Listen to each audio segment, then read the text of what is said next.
Hi, this is Stephen Wilson and you've been watching Moho.com, and I've been talking about my new album which is called Hand Cannot Erase.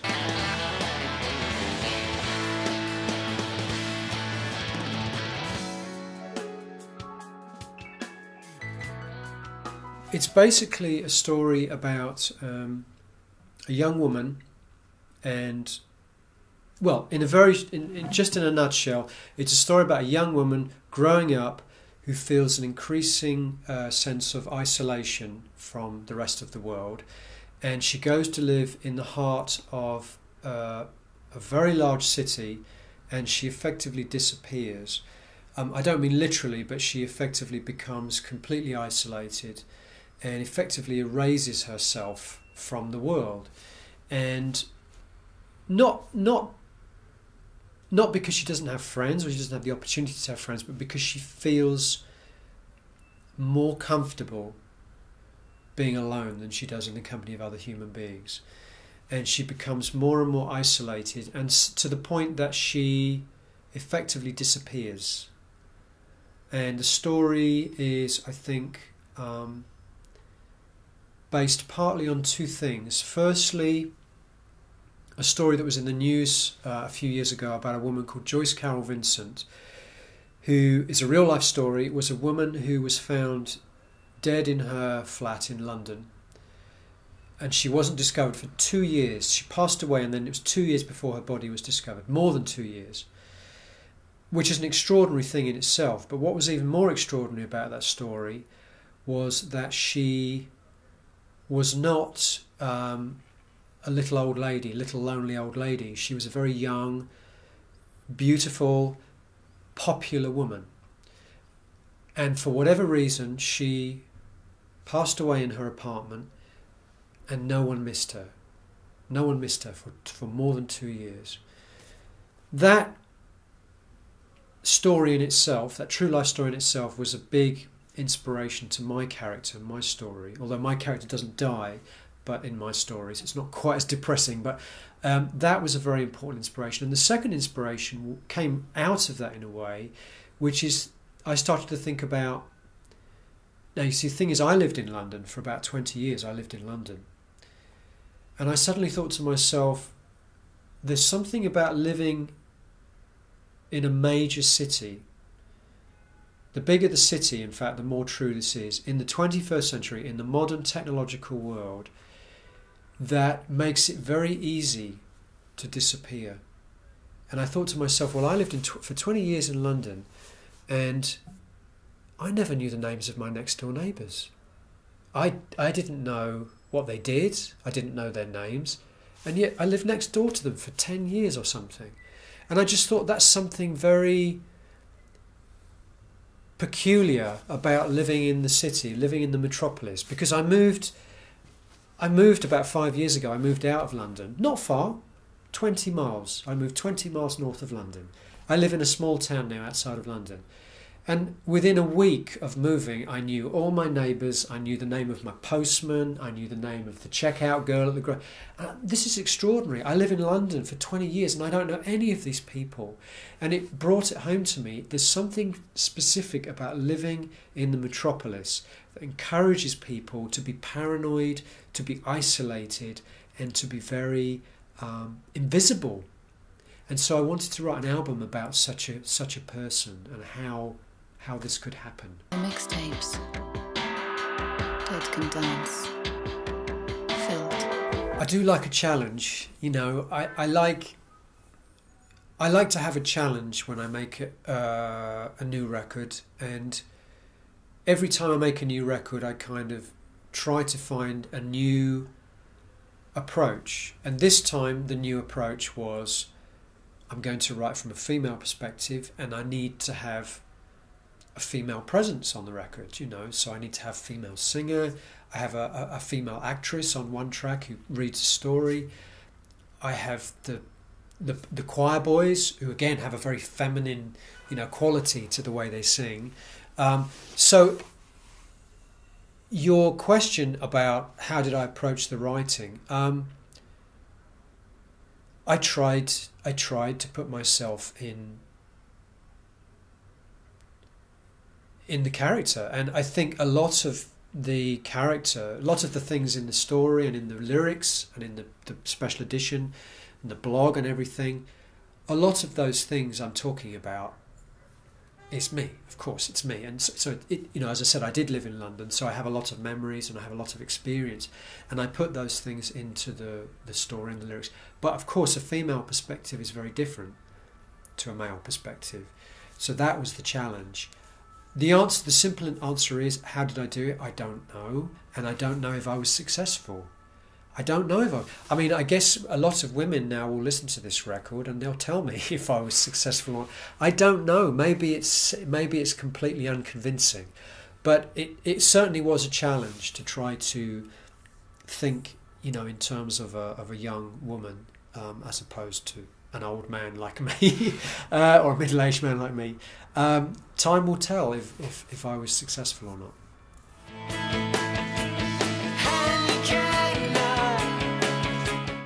I could, I don't want to, but I will. But I will tell you why I don't want to. Okay, so this is the next best thing. One thing about making an album, and particularly if you make an album or a story, you write a novel, you make a movie, you have to give it a title. And one of the problems with giving a title to something is that you're almost telling the audience, a bit like you were asking a minute ago, what song represents the whole album. It's the same with a title. When you give something a title, you're almost telling the audience, this is what it's about. Okay? I could have called the album Loneliness in the City.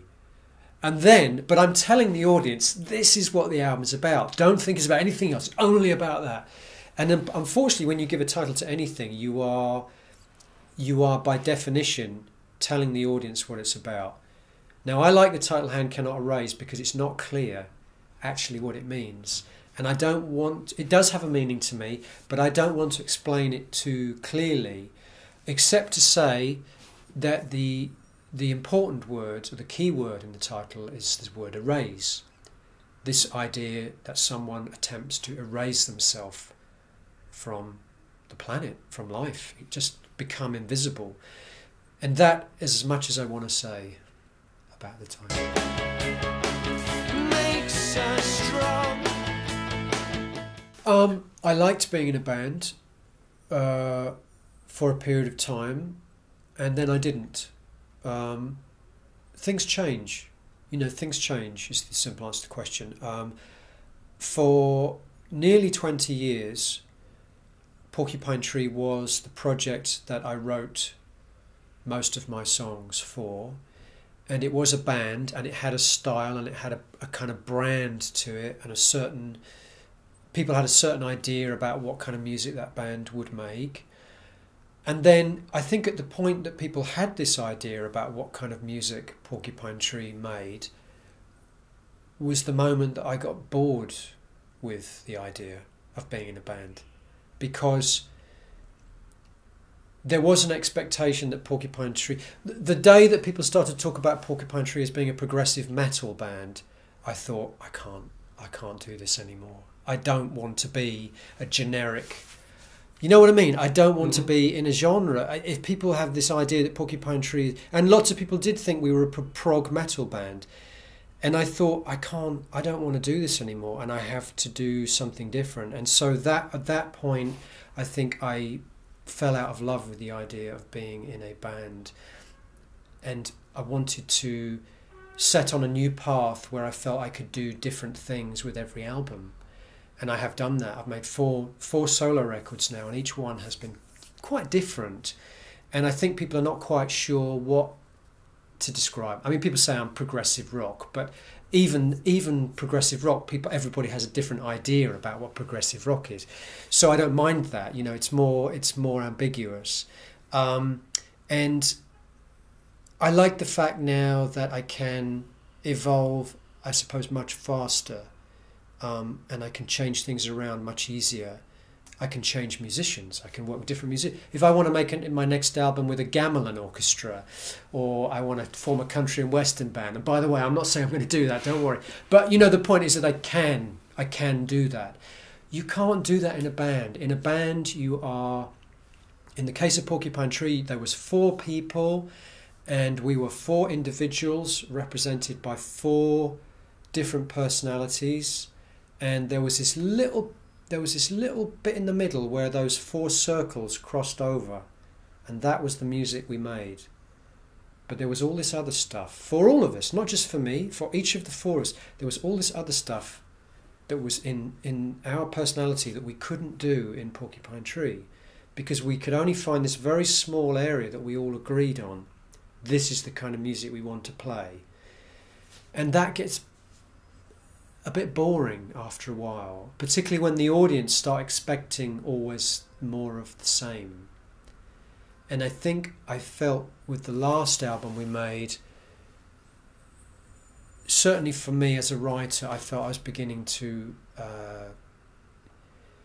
repeat myself. It didn't feel like it was fresh anymore.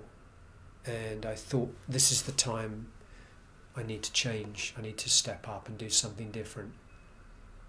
And so I certainly don't plan things to the extent that you're talking about. I don't plan, but I've been very lucky with my solo career, because in a very short space of time, it has actually, well, it's outsold. The last album outsold anything Porcupine Tree ever released, and no one expected that, least of all me.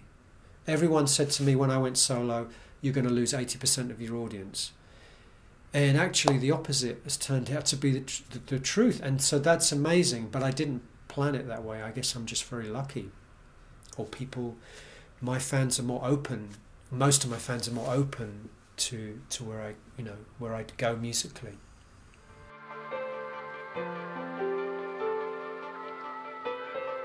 The simple answer is that because of history, and because historically the way I started as a solo. I started, particularly Porcupine Tree, I started making records in my bedroom, playing everything myself. So I wasn't very good, but I could play a little bit of guitar, a little bit of bass, a little bit of keyboards, a little bit of drums, a little bit of singing. And I started to make these records, and I did everything myself. So I got into this habit, or this routine, where I didn't just write a song, I had to come up with the whole arrangement, the whole sonic picture, if you like. Once I was in that routine, I couldn't get out of it. And everything I ever wrote for Porcupine Tree, everything I ever wrote for Blackfield, and all the stuff I write for my solo albums too, I always come to the band with all the parts written, and they hate me for it. Because sometimes there's nothing left for them to do. Like a song like Hand Cannot Erase. There's nothing, I mean, all they can do is copy what I do on my demo. But what's the point of having these amazing musicians if you don't let them contribute, right? What's the point? There is no point. So actually, there are lots of songs and there are a lot of moments on the record where I come in and I say, this is what I imagine the drums are going to do, this is what I imagine the bass is going to do, this is what the keyboards are going to do. But then they come back to me and say, well, I could just do what you've done on the demo, but I could also try this. And sometimes I'll say, no, that's not what I want. And sometimes I'll say, wow, that's amazing. I never thought about that, but that's even better. And I think part of it is just being open and allowing the possibility to be surprised in a good way by what your musicians can do. And the other thing I'd say is that when there are musicians soloing on the record, if it's a guitar solo or a keyboard solo, and there are some long, some of the solos are long, not just 4 bars, but 16, 32 bars. There's a Moog solo on a track called Regret 9. It's about 2 minutes of unbroken Moog soloing by Adam. That's him. That's not me saying play that note, play that note. He's soloing, he's improvising.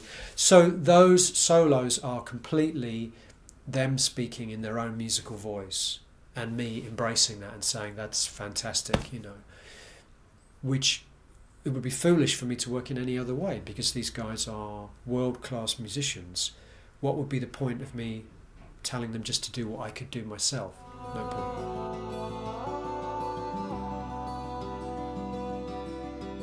More visual than ever, because this is all my albums I'm always thinking in terms straight away. It's almost as soon as I've written a song I have an idea of how it would look if it was a film, you know. So I'm always thinking in terms of cinema and pictures and visuals, and this album is no exception, except this album I think I have a stronger visual idea of it than any album I've made before, and consequently I've now commissioned videos or films for almost every song on the record. So 3 different directors working now on films for the album, and that's going to be a big part of the live show. So probably more multimedia than ever before, more visual than ever before, and hopefully something really immersive and really unforgettable and really spectacular. But I'm still working on it. Hey brother, I see the freaks and dispossessed on day release.